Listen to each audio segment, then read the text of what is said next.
जय हिंद। देखिए आज का जो चैप्टर है गुणनखंड विधि से वर्गमूल निकालना है। कौन सी है? गुणनखंड विधि। वर्गमूल दो नियम से निकलता है, एक निकलता है भाग विधि से और एक निकलता है गुणनखंड विधि से। जैसे हमको निकालना है 64 के वर्गमूल निकालना है, तो सबसे अच्छा सिस्टम इसका है कि 64 को आप तोड़ते चल जाइए। तो 2 से लगाएंगे तो 32 दूना 64, फिर 2 से निकालिए तो कितना हो जाएगा? 16। फिर 2 से निकाल दीजिए कितना? 8। फिर 2 से निकालिएगा कितना? 4। फिर 2 से निकालिए 2।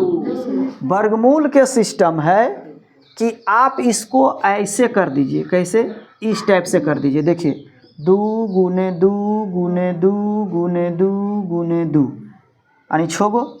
समझ में आया? 2 4 5 6 गो, 3 3 6 गो। समझ में आया? अब वर्गमूल में सिस्टम है कि गुणनखंड विधि से तुम लोग जानते हो कि भीतर में रहे 2 गो तो बाहर निकले 1 गो, फिर 2 गो में से कई गो, फिर 2 गो में से कई गो। इसका मतलब 2 दूनी 4, 4 दूनी 8 ही हो गया वर्गमूल। नहीं समझ में आया? एकदम आसान भाषा में। अगर इसी प्रकार से पूछ दे कि घनमूल निकालिए, कौन निकालिए, तो घनमूल के मतलब होता है 3। देखिए रूटवा में कुछ नहीं है, इसके अंदर में कुछ नहीं है, इसका मतलब 2 है। तो 2 लिखा हुआ है, इसका मतलब 2 गो में से 1 गो निकालते हैं। अगर इसमें लिखल रहेगा 3 तो 3 गो में से 1 गो निकालेंगे। कई गो में से निकालेंगे? 3 गो से। अगर इसमें रहेगा 4 तो 4 गो में से कई गो निकालेंगे? 1 गो निकालेंगे। अगर लिखल रहेगा 5 तो 5 गो में से 1 गो निकालेंगे। समझ में आया? 2 इसमें छुपा हुआ रहता है, दिखाई नहीं देता है।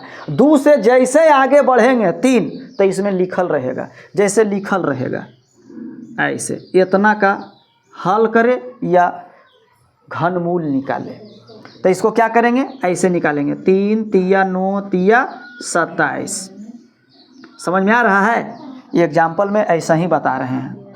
2 से जैसे ही ज़्यादा रहेगा तो इसमें लिखल रहेगा 3 4 5, तो ये 3 गो में से कई गो निकलेगा? 1 गो। यही आपका आंसर हो गया। इसी को कहते हैं घनमूल। समझ में आया कि नहीं? तो घनमूल भी आप लोग सीख गए डायरेक्ट वर्गमूल के साथ साथ। अब देखिए वर्गमूल कहा तो 2 गो में से 1 गो निकाले। नहीं, इस समझ में आ गया बढ़िया से? अगला देखिए, अब लिखा हुआ है 256 के। कितना है? 256 के हम लोग तोड़ते हैं। तो 256 के तोड़ेंगे। 2 से लगाएंगे 2 1 2 2 दूनी 4 2 8 16। फिर 2 से लगाएंगे 2 6 12 2 4 8। फिर 2 से लगाएंगे, फिर 2 से लगाएंगे। समझ में आ रहा है? फिर 2 से, फिर 2 से।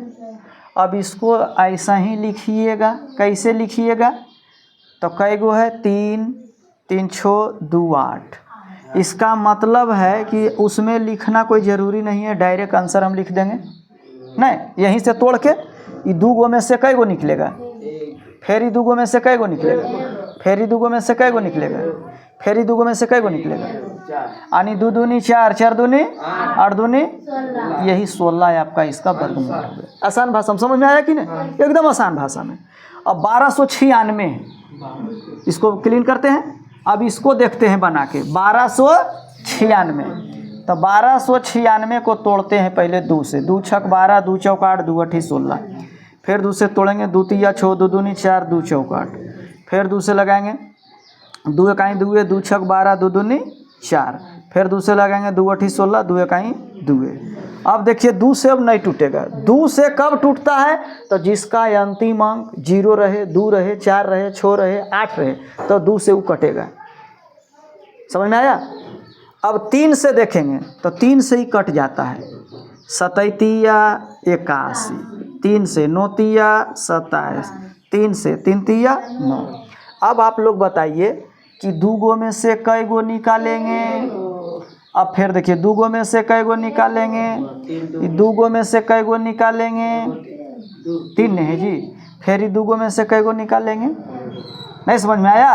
अब गुना कर दीजिए। 3 तिया 9 9 दूनी 18 18 दूनी 36 आपका आंसर होगा। नहीं समझ में आया?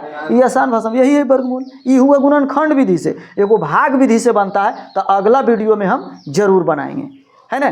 वीडियो अच्छा लगा तो सब्सक्राइब जरूर कीजिएगा। Thank you for watching.